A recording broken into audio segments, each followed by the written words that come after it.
தற்போதைய இடஒதுக்கீட்டுக் கொள்கையின் மோசடியை மேலும் ஆழமாக நிறுவ இன்னும் ஒரு சான்று வைக்கிறேன். தமிழகத்தின் ஆளும் வர்க்கமான தெலுங்கன் தனது அரசியல் ஆதாயத்திற்காக தமிழனின் உண்மையான அடையாளத்தை அழித்து திராவிடன் என்ற புதிய பட்டத்தை நம்மீது அநியாயமாக சூட்டினான்.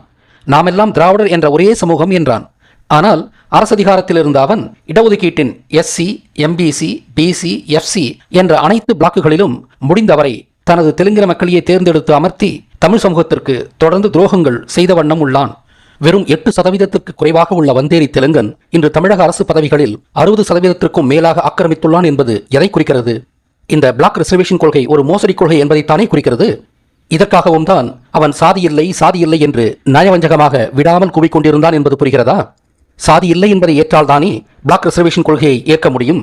பிளாக் ரிசர்வேஷன் இருந்தால்தானே அடுத்த ஒரு வாய்ப்புகளை இவர்கள் ஆற்றி போட முடியும். இந்த அநீதியை ஒழிக்க இன்று நாம் சாதிவாரி இடஒதுக்கீடு கேட்டால் நம்மை பிற்போக்குவாதி என்பான். சாதி என்ற ஒன்று இல்லவே இல்லை என்று தலைகீழாக நிற்பான்.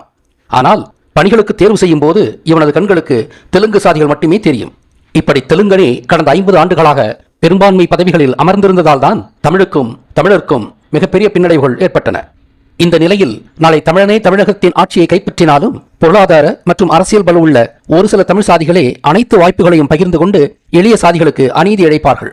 அப்போதுதான் தமிழ் தேசியத்திற்கு மிகப்பெரிய ஆபத்து உண்டாகும். சாதி என்பது இருப்பதும் உண்மை, அதை எளிதில் அழிக்க முடியாது என்பதும் உண்மை.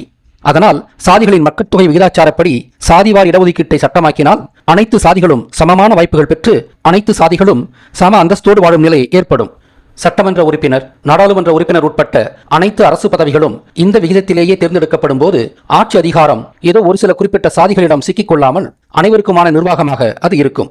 இந்த சாதிகள் அனைத்தும் தமிழ் சாதிகள் என்பதாலும் அனைத்து சாதிகளுக்கும் தமிழ் பற்று உள்ளதாலும் தமிழ் தேசியம் இதனால் வலுப்பெறுவதோடு எதிரிகளால் நம்மை அடிமைப்படுத்தவும் முடியாது. ஆனால் தமிழ் சாதிகளுக்குள் அதிகார பகிர்வும் பொருளாதார பகிர்வும் இல்லாமல் போனால், தமிழ் சாதிகளுக்குள் ஏற்றத்தாழ்வுகள் தொடர்ந்தால் எதிரிகளின் சதிகளுக்கு எளிதாக இலக்காகி ஒட்டுமொத்த தமிழ் சமூகமும் தொடர்ந்து அடிமைப்பட்ட வண்ணம் இருக்கும். இந்த ஆழமான உண்மையை தமிழர் அனைவரும் உணர வேண்டும். யாதும் ஊரே யாவரும் கேளிர் என்று பகுத்துண்டு பல்லுயிர் ஓம்பிய தமிழ் சமூகத்தில் சாதிய ஏற்றத்தாழ்வை திணித்தவன் வந்தேரிதான்.